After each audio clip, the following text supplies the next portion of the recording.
There you have it. All right, well, the Diamond Jubilee truly is a global event. One American woman decided to pack her bags and fly thousands of miles to be a part of the celebration. Mimi Hartman on the left, there you see her, travelled with a friend to London.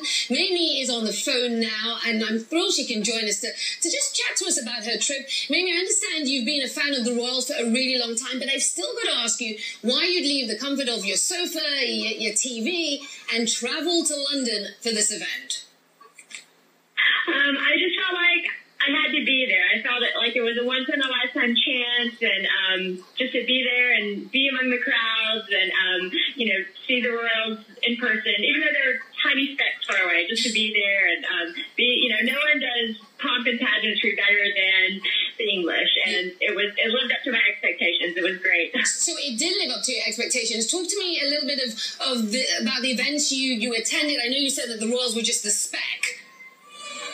They were. You couldn't get too close to them. The crowds were massive, and despite the rain and weather and everything, we had a great time. We were on the river for the pageant, and we were on the Mall last night for the concert, and we got to see all the great British stars like Elton John and Paul McCartney, and we saw the Queen light the beacon, and then this morning we were just kind of among the crowds on the street for the carriage procession. And we didn't actually see the carriage procession, but we were just to be out there and, be around everyone waving their flags and singing, and it was great fun. All right, so I have a question for you. Were the British treating you like royalty as an American flying over to do this? Did they feel like, wow, this must really be a big deal that Americans are flying over the pond for this?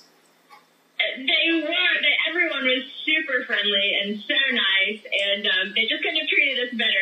They thought that they thought it was great. They appreciated everyone's enthusiasm, even though we are part of the Commonwealth. They still love it.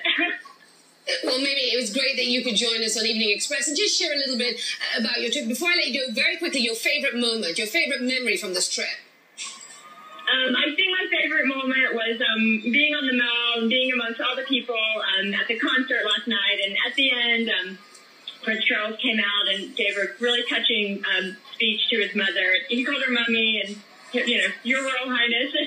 And then he led everyone off into God Save the Queen. And it was just great. Everyone was singing and waving their flags. And, the lights were lit up on the London Eye, and it was just a really beautiful scene. Well, I'm really pleased you got to be there. It was really a moment in history. Mimi Hartman there in London, the city of my birth. Thank you so much for joining us and just sharing some of the atmosphere. Yeah. It was a really special chapter in British history. So it's great. It's great to feel the excitement. You can feel it. It's amazing. Do you get homesick when you hear that? Yeah, I do actually. I do. And she talks about Sir Elton John and the Mall and all those things. Then I start to feel a little homesick. This joy in you. I need for you at some point to explain to me the whole royalty thing. It's hard.